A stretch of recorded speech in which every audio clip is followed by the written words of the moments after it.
MZ세대 사이에서 MBTI가 요즘 인기가 많은데요. 문득 이런 궁금증이 생겼습니다. 컨설턴트들은 어떤 MBTI 유형이 많을까? 혹시 특정 MBTI 유형이 컨설턴트를 하는데 도움이 될까? 그래서 투이 컨설팅 임직원을 대상으로 MBTI 유형을 조사해봤습니다. 과연 특정 MBTI 유형이 많을까요? 결과가 궁금하시다면 끝까지 시청해주세요. 제가 일반 회사를 다니다가 컨설팅 회사에서 일을 해보니 컨설턴트들의 비슷한 특성이 있더라고요. 예를 들면 감정이 앞서서 욱하는 사람들보다는 차분하게 합리적으로 생각하는 사람들이 많고, 무슨 일을 할 때는 미리 플랜을 세워 계획적으로 진행하는 분들이 더 많은 거죠. 그래서 컨설턴트들은 비슷한 MBTI 유형을 갖고 있지 않을까 하는 생각이 들었는데요. 여기서 잠깐, MBTI의 16가지 성격 유형을 알파벳만 듣고 바로 어떤 유형인지 아시는 분도 계시지만, 대부분은 4글자 알파벳만 들어서는 어떤 성격인가 긴가민가 하실 것 같은데요. 그래서 MBTI 성격 유형에 대해 간단하게 살펴본 후 컨설턴트들의 MBTI 결과를 확인해 보겠습니다. MBTI는 성격 유형을 파악하는 4가지 지표가 있는데요.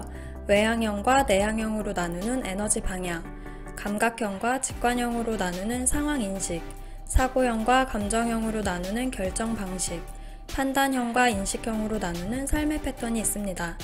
이 4가지 지표마다 선호하는 방향에 따라서 ESTJ, ISFJ, ENFP, INTJ 등과 같은 16가지 성격 유형으로 나누게 되는 것이죠.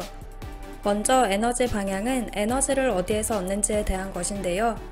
만약 사람들을 만났을 때 사람들로부터 에너지를 받고 오는 타입이라면 외향형에 가깝다고 할 수 있고, 반대로 사람들을 만나면 오히려 에너지를 빼앗기는 것 같다면 내향형에 가깝다고 할 수 있겠죠. 이외에도 외향형은 말이 많고 말을 먼저 내뱉은 후에 생각을 하는 타입이라면, 내향형은 비교적 말수가 적고 생각이 정리된 후에 말을 하는 타입이라는 차이가 있습니다. 두 번째, 상황 인식은 어떤 상황을 인식하거나 정보를 수집할 때 어떻게 얻는지에 대한 것인데요.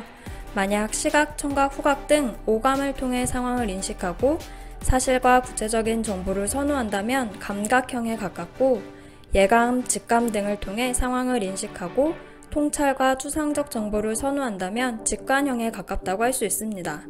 감각형은 현재 실제로 일어나고 있는 현재에 초점을 맞추고 세심한 관찰 능력이 있는 타입이라면, 직관형은 앞으로 미래에 좀 더 초점을 맞추고 세세한 나무보다는 큰 숲을 보는 타입이라고 할 수 있습니다. 세 번째, 결정 방식은 어떤 기준으로 결정을 내리고 결론을 얻는지에 대한 것입니다. 만약 객관적 사실을 중시하고 논리적 의사결정을 내리는 유형이라면 사고형에 가깝고, 상황적 특성을 중시하며 감정적 가치로 의사결정을 내린다면 감정형에 가깝다고 할 수 있습니다. 쉽게 표현하면 사고형은 머리로 판단하는 유형이고, 감정형은 가슴으로 판단하는 유형이라고 할 수 있겠죠. 사고형은 원칙, 규범을 중시하고 상대방의 감정을 고려하지 않고 말을 하거나 행동을 하는 타입이라면, 감정형은 관계를 중시하고 상대방의 감정을 고려해 말을 하거나 행동하는 타입이라고 할 수 있습니다.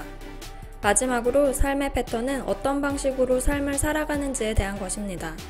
만약 어떤 일을 하기 전 계획을 세우고 정해진 일정에 맞춰 움직이는 타입이라면 판단형에 가깝고, 반대로 계획 없이 일단 일을 시작한 후 상황에 맞게 움직이는 타입이라면 인식형에 가깝다고 할 수 있습니다.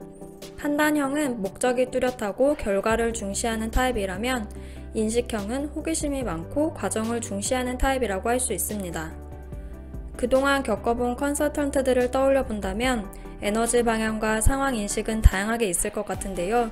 결정 방식은 감정형보다는 사고형이 더 많을 것 같고, 생활 양식은 인식형보다는 판단형이 더 많을 것 같다는 생각이 들었는데요. 과연 결과가 그렇게 나왔을지 한번 살펴볼까요? 예상한 것과 달리 모든 유형의 성격이 다양하게 있었습니다. 그나마 INFP 유형이 17.6%로 가장 많았고, 다음으로 ENFP 유형과 ESFJ 유형이 각각 14.7%로 나왔습니다. INFP는 열정적인 중재자 또는 잔다르크형 등의 수식어가 붙는 유형인데요. 이 유형은 이상주의적인 성향을 가진 사람들이라고 합니다. 네이버 지식백과에 따르면 마음은 따뜻하나 상대방을 잘 알기 전에는 표현을 잘 하지 않는 조용한 사람이고 이해심과 적응력이 많고 어떤 일에 깊이 관심을 가질 때 완벽주의적으로 나가는 경향이 있다고 설명하고 있습니다. 16 Personality라는 사이트에 따르면 이 유형은 인구의 약 4% 정도를 차지한다고 나오는데요. 반면 투이 컨설팅에는 이 유형이 17.6%로 가장 많이 나온 점이 특이하네요. ENFP는 재기발랄한 활동가, 열정가형 등의 수식어가 붙는 유형입니다. 수식어처럼 열정적이고 재치가 넘치는 유형인데요. 네이버 지식백과에 의하면 이 유형은 풍부한 상상력과 영감을 가지고 새로운 프로젝트를 잘 시작한다고 하네요. ESFJ는 사교적인 외교관, 현대적인 현모양처형 등의 수식어가 붙는 유형입니다.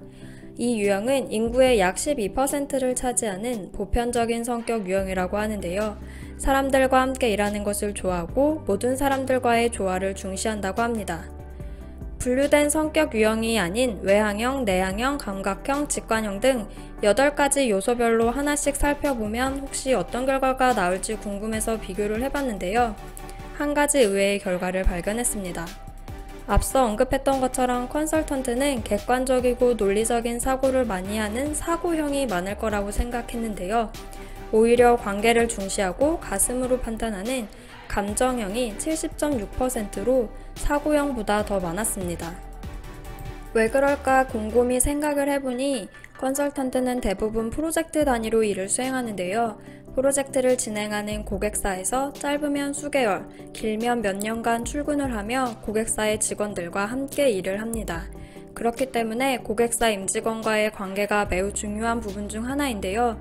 이런 점 때문에 타인의 감정을 고려해 말과 행동을 하고 관계를 중요하게 여기는 감정형이 더 많이 나온 것이 아닐까 하는 생각이 듭니다. 지금까지 투이 컨설팅 컨설턴트들의 MBTI 성격 유형을 살펴보았는데요. 투이 컨설팅에 다양한 사람들이 모여있듯이 다른 조직들도 마찬가지일 것입니다. 혹시 내가 어떤 조직에 잘 적응할 수 있을까? 라거나 그 조직에 어울리는 사람일까? 라는 고민을 하고 있는 분이 있다면 그런 걱정은 전혀 할 필요가 없다고 얘기해드리고 싶습니다. 어느 조직이든 다양한 성격을 가진 사람들이 모여 서로 부족한 부분을 채우며 더 큰 시너지를 내기 때문입니다.